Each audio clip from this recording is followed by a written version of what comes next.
ಗುರುವಾರ ರಾಘವೇಂದ್ರ ಸ್ವಾಮಿ ಪೂಜೆ, ರಾಯರ ಮಂತ್ರಗಳು, ರಾಯರ ಮಂತ್ರಗಳ ಪ್ರಯೋಜನಗಳೇನು ಅನ್ನೋದನ್ನು ನೋಡೋಣ. ರಾಘವೇಂದ್ರ ಸ್ವಾಮಿಗಳು ವಿಷ್ಣುದೇವನ ಪರಮ ಭಕ್ತರಾಗಿದ್ದರು ಮತ್ತು ಪ್ರಮುಖ ಸಂತರೆನಿಸಿಕೊಂಡಿದ್ದರು. ರಾಘವೇಂದ್ರ ಸ್ವಾಮಿಗಳನ್ನು ರಾಯರೆಂದೇ ಕರೆಯಲಾಗುವುದು.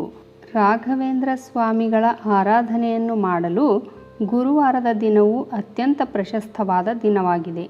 ಈ ದಿನದಂದು ರಾಯರನ್ನು ಪೂಜಿಸಲು, ಅವರ ದರ್ಶನವನ್ನು ಪಡೆದುಕೊಳ್ಳಲು ಅವರ ಭಕ್ತರು ರಾಯರ ಮಠವನ್ನು, ರಾಯರ ಸನ್ನಿಧಾನವನ್ನು ಹುಡುಕಿಕೊಂಡು ಹೋಗುತ್ತಾರೆ. ಕೆಲವರು ಈ ದಿನ ಉಪವಾಸ ವ್ರತವನ್ನು ಕೂಡ ಆಚರಿಸುತ್ತಾರೆ. ಈ ದಿನ ನೀವು ಪಠಿಸಬೇಕಾದ ಕೆಲವು ರಾಯರ ಮಂತ್ರಗಳಿವೆ.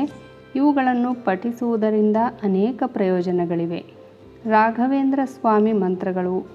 1. ಓಂ ಶ್ರೀ ರಾಘವೇಂದ್ರಾಯ ನಮಃ. ಇದು ರಾಘವೇಂದ್ರ ಸ್ವಾಮಿಗಳಿಗೆ ಸಮರ್ಪಿತವಾದ ಜನಪ್ರಿಯ ಮಂತ್ರವಾಗಿದೆ.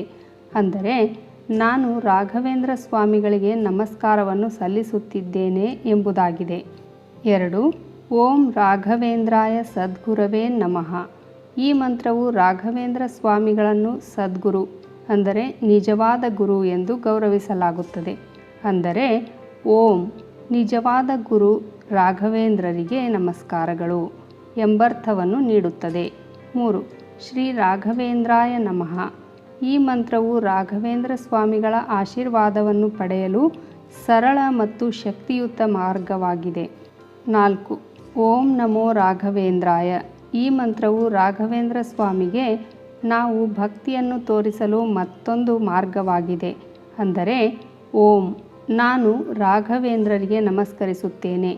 ಭಕ್ತಿ ಮತ್ತು ನಂಬಿಕೆಗಳಿಂದ ಈ ಮಂತ್ರಗಳನ್ನು ಪಠಿಸುವುದರಿಂದ ರಾಘವೇಂದ್ರ ಸ್ವಾಮಿಗಳ ಆಶೀರ್ವಾದ ಮತ್ತು ಮಾರ್ಗದರ್ಶನವನ್ನು ಅನುಭವಿಸುತ್ತೀರಿ.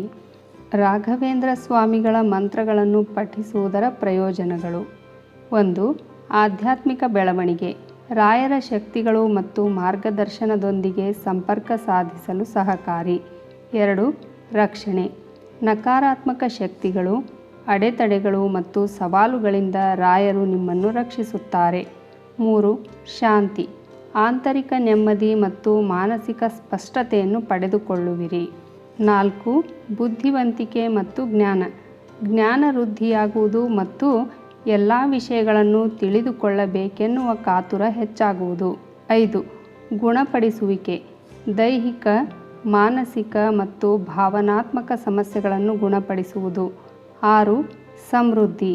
ಜೀವನದಲ್ಲಿ ಸಮೃದ್ಧಿ ಮತ್ತು ಯಶಸ್ಸು ನಿಮಗೆ ಸಿಗುವುದು. 7. ಶುದ್ಧೀಕರಣ. ಮನಸ್ಸು, ದೇಹ ಮತ್ತು ಆತ್ಮವು ಶುದ್ಧವಾಗುವುದು. 8. ಆಶೀರ್ವಾದ. ರಾಯರ ಅನುಗ್ರಹ ಮತ್ತು ಆಶೀರ್ವಾದವನ್ನು ಪಡೆಯುವಿರಿ. 9. ಆಂತರಿಕ ಶಕ್ತಿ. ಧೈರ್ಯ ಮತ್ತು ಸ್ಥಿತಿಸ್ಥಾಪಕತ್ವವನ್ನು ನಿಮ್ಮಲ್ಲಿ ಸೃಷ್ಟಿಸುತ್ತದೆ. 10. ದೈವಿಕ ಸಂಪರ್ಕ. ಬ್ರಹ್ಮಾಂಡ ಮತ್ತು ದೈವಿಕತೆಗೆ ಸಂಬಂಧಿಸಿದ ಆಳವಾದ ಸಂಪರ್ಕವನ್ನು ಅನುಭವಿಸುವಿರಿ. ನೀವು ಪಠಿಸುವ ಮಂತ್ರಗಳ ಪ್ರಯೋಜನವು ನೀವು ರಾಯರನ್ನು ನಂಬಿರುವ ನಂಬಿಕೆಯ ಮೇಲೆ, ಭಕ್ತಿಯ ಮೇಲೆ ಮತ್ತು ಆ ಮಂತ್ರವನ್ನು ಎಷ್ಟು ಬಾರಿ ಪಠಿಸಿದ್ದೀರಿ ಎಂಬುದರ ಮೇಲೆ ಆಧಾರಿತವಾಗಿರುತ್ತದೆ. ಈ ಮಂತ್ರವನ್ನು ನೀವು ಗುರುವಾರ ಮಾತ್ರ ಪಠಿಸಬೇಕೆನ್ನುವ ನಿಯಮವಿಲ್ಲ.